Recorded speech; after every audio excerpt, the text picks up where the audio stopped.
જય ગુરુદેવ. જય ગુરુદેવ. જય ગુરુદેવ. બોલો બોલો. બાપુ હા બોલો બોલો. ઓમ સોમ ની ઉપર એક નામ છે, હા. એ કયું નામ? ઓહમ સોહમની ઉપર એક નામ છે, કયું નામ એમ? હા. સારું, તો ધ્યાનથી સાંભળજો છેલ્લે સુધી. ભલે ભલે. ઓહમ સોહમની ઉપર એક નામ છે, એ કયું નામ છે? બરાબર, તો છેલ્લે સુધી ધ્યાનથી સાંભળતા રહેજો. હવે પહેલાં તો આપણે ગીતાનો મત લઈએ. ગીતામાં 3 પુરુષનું વર્ણન છે: ક્ષર પુરુષ, અક્ષર પુરુષ અને પરમ અક્ષર પુરુષ. બરાબર, તો ક્ષર પુરુષને 52 અક્ષરી શબ્દો ગણ્યા છે.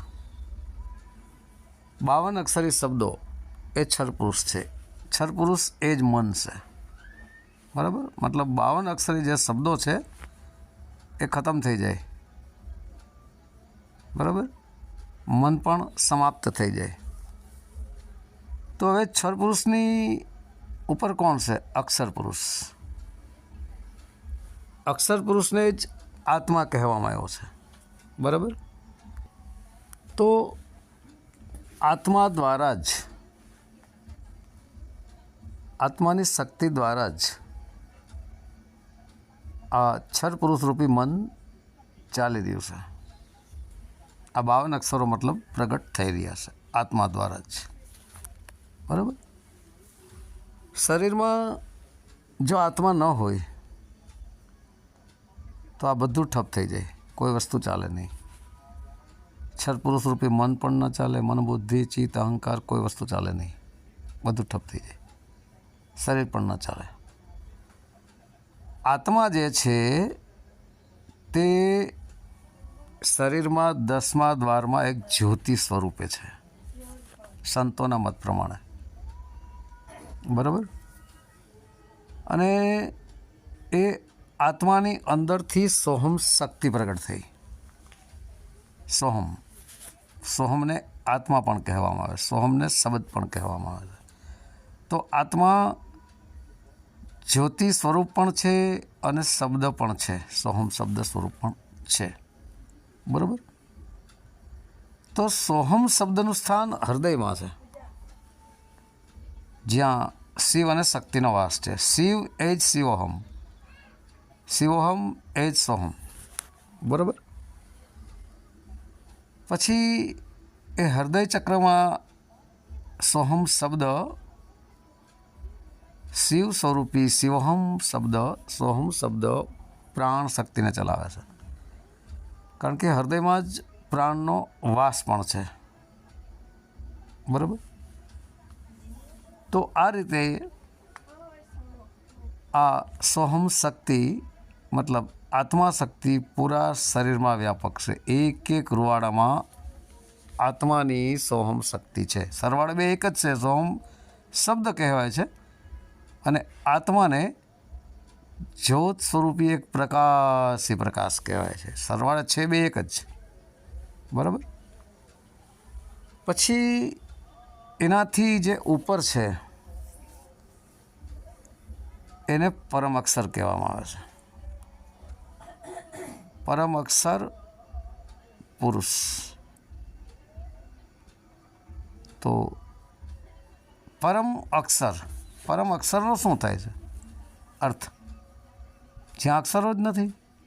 પરમ અક્ષર મતલબ અક્ષરોથી ઉપર, જ્યાં આ ક ખ ગ ઘ ચ છ સંસ્કૃતના 36 અક્ષર અને 16 સ્વર, જેમ કે રસ્વાય, દીર્ઘાય, કાના, માત્રા. બરાબર, તો 16 સ્વરને 36 અક્ષર મળીને 52 અક્ષર બને છે. તો 52 અક્ષરથી બનેલું આપણું આ શરીર છે. છતાં પણ આત્મા જે છે તે આ 52 અક્ષરને પેદા કરે છે. તો આત્મા શરીરમાં છે એટલે હોઠ, કંઠ, જીભ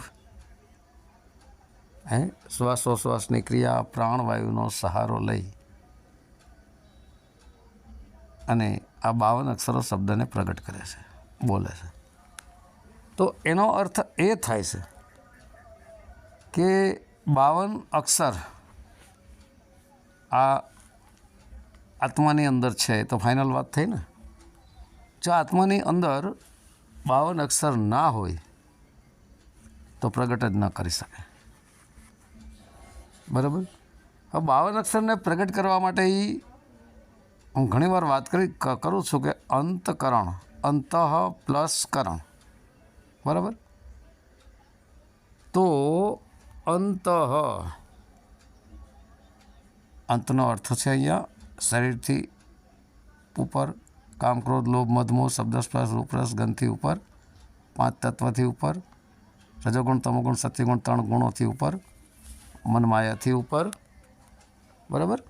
જેમ કે અહંકાર, બુદ્ધિ, સંકલ્પ વિકલ્પ કરતું અવચેતન મન, ચેતન મન, ચિત્ત અને ચિત્તની ઉપર કરણ. અંતઃકરણ તો ચિત્તની ઉપર કરણ થયું ને. કરણનો અર્થ જ હું ઘણા ઓડિયોમાં કહી ગયો છું. કરણ એટલે સાંભળવું થાય, કરણ એટલે કાન પણ થાય, કરણ એટલે ક્રિયા પણ થાય, કરતા પણ થાય. તો એ કરણનો સહારો લઈ ક્રિયા શરૂ કરી. કોને? આત્માએ. તો કરણની ઉપર કોણ છે? અંતઃકરણ. કરણની ઉપર હ આવે. હ છે ને એ જ હંસો છે. હંસો એ જ સોહમ. અને એની ઉપર, હની ઉપર અંત, મતલબ બધાનો અહીંયા અંત આવે ત્યાં ઉપર આત્મા છે. બરાબર. તો આવી જ રીતે આ મનચિત્ત બુદ્ધિ અહંકારનો સહારો લઈ અને આત્માએ આ દુનિયાનું સર્જન કરી નાખ્યું, દુનિયા બનાવી નાખી. હવે તો એ આત્મા ક્યાંથી પ્રગટ થયો? આત્મા પ્રગટ થયો પરમાત્મામાંથી. આત્મા પરમાત્મામાંથી પ્રગટ થયો. તો પરમાત્મા કોને કહેવામાં આવ્યો છે અહીં? પરમ અક્ષર પુરુષને. અક્ષર પુરુષ મન સમજો, અક્ષર પુરુષ આત્મા સમજો, પરમ અક્ષર પુરુષને પરમાત્મા સમજો. બરાબર. તો જે પરમાત્મા છે એ પરમાત્મા દ્વારા, હવે અહીં થોડુંક ધ્યાન દેજો વધારે પડતી વાતમાં. બરાબર. ધ્યાનથી સાંભળજો કે પરમ અક્ષર, જ્યાં અક્ષરો છે જ નહીં, પરમ શૂન્ય, શૂન્યથી પણ ઉપર, એમ પરમ શૂન્ય, જેને ઘણીવાર કહું છું હું. 8મું પરમ શૂન્ય કહું છું, 7મું આત્મા કહું છું. બરાબર. જે સહસ્ત્રા ચક્રમાં છે. જેમ કે મૂલાધાર ચક્ર, ગુદાદ્વાર અને મૂત્રેન્દ્રિય વચ્ચે સ્વાધિષ્ઠાન કમળ, એનાથી 2 આંગળ ઉપર નાભીથી નીચે, એનાથી ઉપર મણિપુર ચક્ર નાભીમાં, એનાથી ઉપર હૃદયમાં અનાહત ચક્ર, એનાથી ઉપર ગળામાં કંઠ ચક્ર, એનાથી ઉપર આજ્ઞા ચક્ર. 6 ચક્ર. 7મું ચક્ર 10મા દ્વારની અંદર, જેનું બ્રહ્મરંધ્ર કહું છું, મસ્તકના મધ્ય ભાગમાં, એને સહસ્ત્રા ચક્ર કહેવામાં આવે છે. એ સહસ્ત્રા ચક્રને 7મું શૂન્ય કહેવાય છે. નીચેના 6 શૂન્ય જ છે, પણ આ 7મું શૂન્ય, 7મું શૂન્ય આત્મા છે. પછી 8મું શૂન્ય, જેને હું કહું છું પરમ શૂન્ય. તો પરમ શૂન્ય જે છે એ જ પરમાત્મા છે. બરાબર. હવે પરમ શૂન્ય ક્યાંથી આવ્યું? હવે પરમ શૂન્ય એટલે 7મા શૂન્યથી ઉપર પરમ શૂન્ય, એ 8મું. પછી પરમ શબ્દ આવ્યો. બેને જો તમે ઉલટા સુલટું કરો એટલે પરમ શબ્દ આવ્યો. એટલે શૂન્યથી પણ ઉપર પરમ, જ્યાં કાંઈ છે જ નહીં, અક્ષરો પણ નથી. બરાબર. તો હવે જ્યારે કાંઈ અક્ષરો જ નહોતું, કોઈ વસ્તુ નથી, ત્યારે એની અંદરથી સર્વપ્રથમનો શબ્દ જે પ્રગટ થયો એ હતો ઓમકાર. ઓમકાર. ઓમકારની પણ મેં વ્યાખ્યા કરેલી છે. ઓમકાર પ્રગટ થયો ક્યાંથી? જ્યાં અક્ષરો જ નહોતા, હે, શબ્દ પણ નથી, ત્યાં વાણી પણ નથી. અક્ષરો જ નથી તો શબ્દ અને વાણી ક્યાંથી હોય? એમાંથી પ્રગટ થયો ઓમકાર. ઓમકારમાં જે પહેલું શૂન્ય છે ઉપર, એ જ શૂન્ય, 8મું શૂન્ય છે, પરમ શૂન્ય જેનો કહું. પરમ શૂન્યની નીચે બીજ શક્તિ છે, એ આત્મા છે, એ 7મું શૂન્ય છે. એ બીજ શક્તિને સોહમ પણ કહેવાય છે. એનાથી નીચે આપણે તગડો કરીએ છીએ, એ 3 લોક છે, બ્રહ્માંડ, પૃથ્વી અને પાતાલ. અને 3 લોક કહેવામાં આવે છે. જેમ અંડપિંડ ને બ્રહ્માંડ પણ હું ઘણીવાર કહી ગયો છું. અંડ એટલે શરીર, અંડ એટલે મન, પિંડ એટલે શરીર ને બ્રહ્માંડ એટલે આપણું મસ્તક. બરાબર? તો આવી રીતે આ ઓમકાર શબ્દ જે છે એમાંથી પ્રગટ થયો સોહમ. સોહમ એ જ આત્મા. આ ઓમકારને તમે અહીં પરમાત્મા સમજી લો, 8મું શૂન્યને. એની નીચે જે બીજ શક્તિ છે એને તમે સોહમ શબ્દ સમજી લો. એ ઓમમાંથી સોહમ પ્રગટ થયો, શૂન્યમાંથી. બરાબર? અને આ પણ વાત કરી છે કે ઓમમાંથી સોહમ પ્રગટ થયો. તો સોહમને અહીં આત્મા સમજો, ઓમને પરમાત્મા સમજો. બરાબર? પછી એ સોહમ શબ્દ દ્વારા, એ આત્મા દ્વારા આખી દુનિયાની રચના થઈ. સરવાળે આ દુનિયાનો રચયિતા કોણ છે? આત્મા છે. પરમાત્મા કરતા છે. પરમાત્મા તો કરતા હોવા છતાં કરતા છે. ઘણી વાર એ પણ કહું છું કે યંત્ર તમે ફેરવો, અથવા નાની પંખડી લેજો, આવે છે, તમે ખબર હોય તો, નાના ઘરમાં હોય છે, અને ફૂલ મૂકી દો એટલે સ્થિર ફરતી હશે. સ્થિર ફરતી હશે. આપણને એમ લાગશે પંખડી ઊભી છે. બરાબર? નાની પંખડી એ ઊભી છે, પણ એ ફરે છે, ચાલુ છે. તો એ પંખડી હવા આપી રહી છે ને, એટલે કરતા થઈ. અને સ્થિર છે એટલે અકર્તા થઈ. એવું પણ લાગે ને? એ જ રીતે ભગત પરમાત્મા છે, એ કરતા હોવા છતાં અકર્તા છે, અને કરતા હોવા છતાં કરતા છે. અને સર્વવ્યાપક છે. સ્થાવર જંગમ, કણકણમાં, અણુઅણુમાં, જલમાં, થલમાં, બધી જગ્યાએ કોઈ જગ્યાના વગર ખાલી નથી. બરાબર? અને એ આત્માની અંદર પણ છે પરમાત્મા. કારણ કે પરમાત્માની શક્તિ જો આત્માની અંદર ન હોય તો આત્મા કોઈ કાર્ય જ ન કરી શકે ને. કારણ કે પરમાત્મામાંથી જ આત્મા પ્રગટ થયો છે, તો પરમાત્માની શક્તિ એની અંદર હોય જ ને. બરાબર? જેવી રીતે માતા પિતા આપણા હોય છે. બરાબર? તો પિતાના શુક્ર દ્વારા આપણા શરીરનું નિર્માણ થાય છે. તો પિતાના 4 ગુણ પિતાના આવે છે, 4 ગુણ માતાના પણ આવે છે. તો પિતાની શક્તિ છે એ સાબિત થાય છે, ઉદાહરણ તરીકે. હા, અને સાચું પણ છે. બરાબર? હવે અહીં માર્કુંડ ઋષિનો આપણે મત લઈએ. માર્કુંડ ઋષિ પણ વાણીમાં પોતાની કહે છે કે ન હતા સૂરજ, ન હતા ચાંદા, ન હતા નવલખ તારા, પૃથ્વી પ્રકાશ, જે દિવસે નિરંજન હતા નિરાકાર. શું કીધું? નિરંજન હતા નિરાકાર. નિરંજન એ જ પરમાત્મા. એ શું હતા? નિરાકાર. નીરના આકારમાં હતા, પાણીના આકારમાં હતા. અહીં માર્કુંડ ઋષિના મત પ્રમાણે નિરાકારને આત્મા કહેવામાં આવ્યો, જેનો કોઈ આકાર જ છે નહીં. રંગરૂપ રેખ કે આકાર કાંઈ છે નહીં. આકાર જ ન હોય એને નિરાકાર કહેવાય ને. એટલે અહીં પાણીને નિરાકાર કહેવામાં આવ્યો. પછી નિરાકારમાંથી આકાર બન્યો. હવે આકાર કેવી રીતે બન્યો? તમે તમારું જે ફ્રીજ હોય ઘરે, તો ફ્રીજમાં તમે એક ગોળ ડાય લેજો, ડાય ગોળ. બરાબર? લંબચોરસ લેજો, લંબગોળ લેજો, ત્રિકોણ લેજો, જે પ્રકારની ડાય તમારે લેવી. પછી એમાં પાણી ભરી અને તમારી ફ્રીજમાં મૂકી દેજો.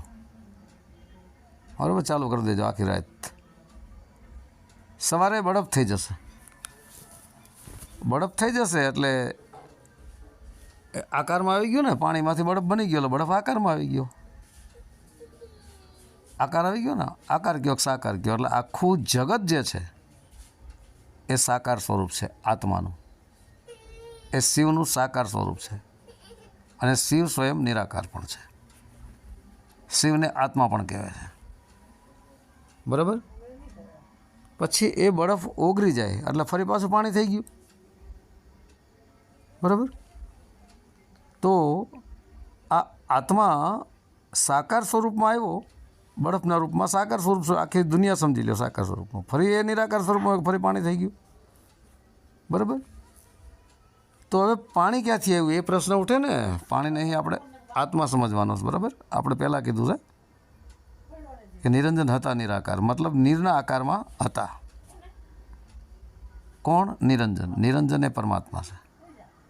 નિરંજનનો અર્થ શું છે એ હું ઘણી વાર કરી ગયો છું. ની પ્લસ રંજન, જેનું નિરંજન, જેનું રંજન મતલબ જેનું કોઈ રૂપ છે નહીં. નિરંજન, જે કોઈથી અંજાતો નથી, જેને મોહમાયા આંજી શકે નહીં, બરાબર. કારણ કે આ કરનારું કોણ છે બધું? આત્મા. આત્મા સ્વયં, ઘણા ઓડિયો હું બોલું છું કે આત્મા સ્વયં ફસાણો છે. આત્મા કહો, સુરતા કહો, સોમ શબ્દ કહો, ચૈતન્ય શક્તિ કહો, આ સ્વયં આ મનને પ્રગટ કરી, મનમાંથી માયા પ્રગટ કરી અને સ્વયં આત્મા એનો સપોર્ટર બનીને આ બધું રચના રચી નાખી. તો આખી સઘળી દુનિયાનો બનાવનાર કોણ છે? સરવાળો તો આત્મા જ છે. કારણ કે આપણે અત્યારે હાલમાં છીએ, બરાબર, જીવિત છીએ આપણે. તો આ દુનિયા છે આપણને લઈને. આપણી અંદર આત્મા છે તો આપણા માટે દુનિયા છે, બધી દેખાય છે. હવે આપણે મરી ગયા, આપણે નથી, તો દુનિયા ખતમ. કારણ કે દુનિયા આપણે છે તો દુનિયા છે, આપણે નથી, દુનિયા નથી. હે, ત્યાં પણ હું કહું છું કે આપ મુએ ડૂબ ગઈ દુનિયા. તો આપણા જન્મની સાથે દુનિયા બનીને આપણા મૃત્યુની સાથે દુનિયા ખતમ, બરાબર. તો આ જ રીતનું આ બધું જે સંચાલન કરનાર છે તે સરવાળે આત્મા જ છે. પણ આત્મા શક્તિ પ્રાપ્ત કરે છે પરમાત્મા પાસેથી. પરમાત્માની શક્તિ દ્વારા સઘળું થઈ રહ્યું છે, હેન્ડલિંગ થઈ રહ્યું છે. એટલા માટે પરમાત્મા સર્વવ્યાપક કહેવામાં આવે છે. કારણ કે પરમાત્માની શક્તિ આત્મામાં આવીને આત્મા દ્વારા બધું બન્યું, તો પરમાત્મા દરેક જગ્યાએ પરમાત્માની હાજરી છે જ, પણ એ દેખાતો નથી. તેને જોવા માટે શું કરવું? એને જોવા માટે જે આપણું મન, બુદ્ધિ, ચિત્ત, અહંકાર, મન, માયા, વિષય વાસનાઓ ફસાયેલી છે. કામ, ક્રોધ, લોભ, મોહમાં ફસાયેલી, શબ્દ, સ્પર્શ, રૂપ, રસ, ગંધ, 5 વિષયમાં ફસાયેલું છે. આપણું મન આમાં ફસાયેલું છે, બરાબર. એટલે આપણે પરમાત્માને નથી જોઈ શકતા. આપણે કહીશું ને કે ભાઈ મારું મન માનતું નથી, કે ભાઈ આ આપણે કામ કરવું તો કે મારું મન માનતું નથી. મારું મન માનતું નથી તો મારું કહેનારો આત્મા અલગ થયો, મન અલગ થયું ને. કે મારું મન માનતું નથી એટલે મન અલગ થયું, અને મારું કહેનારો આત્મા અલગ થયો. મારું શરીર તો શરીર અલગ થયું, મારું કહેનારો આત્મા અલગ થયો. એટલે આપણે શરીર પણ નથી, મન પણ નથી, બુદ્ધિ પણ નથી, ચિત્ત પણ નથી, અહંકાર પણ નથી. આપણે સ્વયં એક આત્મ તત્વ છીએ. જો કે આત્મા કોઈ તત્વ પણ નથી બોલવા માટે, આપણે સ્વયં એક સોમ શબ્દ છીએ. પરંતુ એ અવસ્થાએ જ્યારે આપણે આવીએ છીએ, હવે પરમાત્માને જાણવા માટે અમનચિત બુદ્ધિ, અહંકાર બધું આત્માની અંદર સમાઈ જવું પડે. આત્મા શુદ્ધ બની જવું પડે. ચિત્ત નિર્મળ બની જાય ને પછી એ ચિત્ત કરણમાં સમાય ને કરણ પછી આત્મામાં સમાઈ જાય. પછી આત્મ અવસ્થાને જ્યારે આપણે પ્રાપ્ત કરી લઈએ છીએ તો સઘળી ક્રિયા ઊભી થઈ ગઈ ને. ગીતાનો દાખલો પણ હું ઘણીવાર આપું છું કે હે અર્જુન, સ્થિત પ્રજ્ઞા વ્યક્તિને કોઈ ક્રિયાકાંડ રહેતો નથી. આ દાખલો અમે અનેક વિડીયોમાં આપ્યો છે, બરાબર.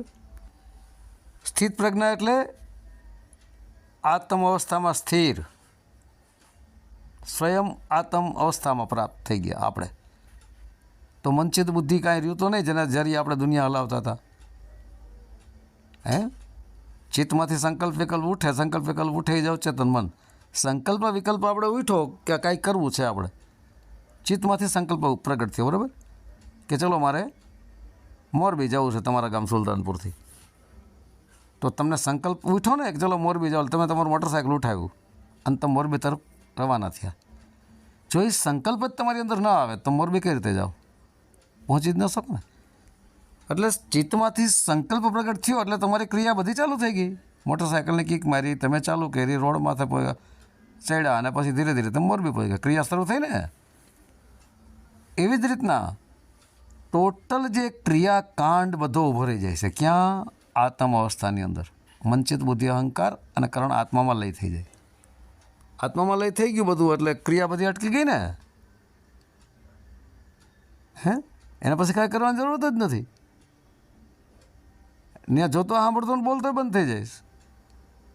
કારણ કે સાંભળવા માટે કાન જોઈશે ને, તો કાનમાં સાંભળે છે કોણ? સરવાળા આત્મા જ સાંભળે, પણ નક્કી કોને જરીએ કરે છે? બુદ્ધિના જરીએ. અહંકાર આચરણમાં મૂકે છે. હે ચિત્તમાંથી સંકલ્પ વકલ્પ પ્રગટ થાય છે. તો મન, ચિત્ત, બુદ્ધિ ને અહંકાર આ ચાર આત્માના મુખ્ય હથિયારો છે. આ ચારે ચાર હથિયારોને આત્મા પોતાની અંદર, અને પાંચમું કરણને સમજી લ્યો તમે, આત્મા પોતાની અંદર ખેંચી લે તો બધી ક્રિયા ઊભી રહી જાય કે નહીં. જેવી રીતે એક તમને બીજો દાખલો આપું, બરાબર? આ દાખલો હું ઘણીવાર આપું છું કે કાચબો હોય, કાચબો, બરાબર? હવે કાચબો, માનો કે પાણીની બહાર કાચબો બેઠો છે. કાચબો પાણીની બહાર બેઠો છે, બરાબર? અને નદીથી થોડો દૂર છે કે સમુદ્રથી દૂર છે.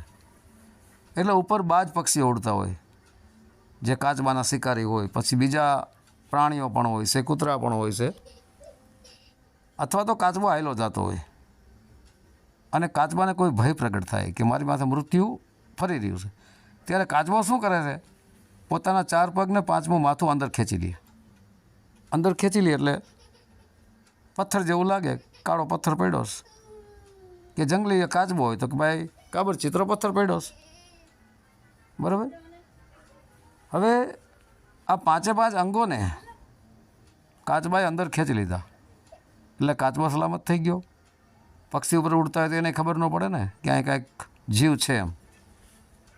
કોઈ કૂતરા, બિલાડા, એને ખબર ન પડે ને કાંઈ કોઈ જીવ છે એમ, કારણ કે એને એવું લાગે ને કે ભાઈ એક પથ્થર છે.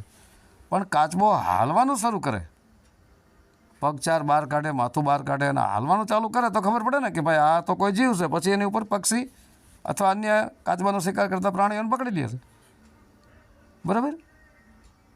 તો કાચબાએ જેમ પાંચે પાંચ અંગોને અંદર ખેંચી લીધા, આ ચેતન મન છે. આને જ કહેવાય છે શબ્દ, સ્પર્શ, રૂપ, રસ ને ગંધ, પાંચ વિષયો. આ પાંચ વિષયો તમે અંદર ખેંચી લીધા, અથવા તો પાંચ કર્મેન્દ્રિયો, હાથ, પગ, લિંગ, ગુદ્દા અને વાણી, જે કાચબાની ચાર પગ છે અને પાંચમું માથું, એને પાંચ કર્મેન્દ્રિય તમે સમજો. હાથ, પગ, લિંગ, ગુદ્દા અને વાણી, બરાબર? ગુદ્દા દ્વારા આપણે મળત્યાગ કરીએ છીએ, લિંગ દ્વારા મૂત્રત્યાગ કરીએ છીએ, હાથ દ્વારા કામ કરીએ છીએ, પગ દ્વારા ચાલવાનું કામ કરીએ છીએ, જીભ દ્વારા બોલવાનું કામ કરીએ છીએ. આ હાથ, પગ, ગુદ્દા, લિંગ અને વાણી, આ પાંચ કર્મેન્દ્રિયો છે. હવે આ પાંચ કર્મેન્દ્રિયો કાચબાએ અંદર ખેંચી એટલે કાચબો ક્યાં આવી ગયો? અવચેતન મનની અંદર. ચેતન મન અને માયા બહારની એ અંદર ખેંચાઈ ગઈ એટલે અવચેતન મનમાં આવી ગયો. હવે અવચેતન મનનું કામ છે સંકલ્પ વિકલ્પ કરવું, તો સંકલ્પ વિકલ્પ ઉઠે છે ચિત્તમાંથી. તો કાચબો અંદર વયો ગયો એટલે કાચબાની અંદર જીવ તો છે જ, એ જીવ દશાને પ્રાપ્ત થયો. કોને? જીવ દશાને. તો જીવ દશા એ જ અવચેતન મન. હવે કાચબો સ્વયં પોતે સુરક્ષિત છે બહાર દુનિયાથી, બરાબર? અથવા તો એ પાણીમાં બધા જતા રહ્યો એટલે પાણીમાં જતો રહ્યો દોડીને. તો પાણીની અંદર પણ ઘણા બધા માછલીઓ એવી હોય છે જે એ પણ કાચબાને ખાઈ જતા હોય, તો ત્યાં પણ પાણીમાં એ કાચબો તો સલામત છે જ નહીં. ત્યાં એના પર તો ખતરો છે જ, બરાબર?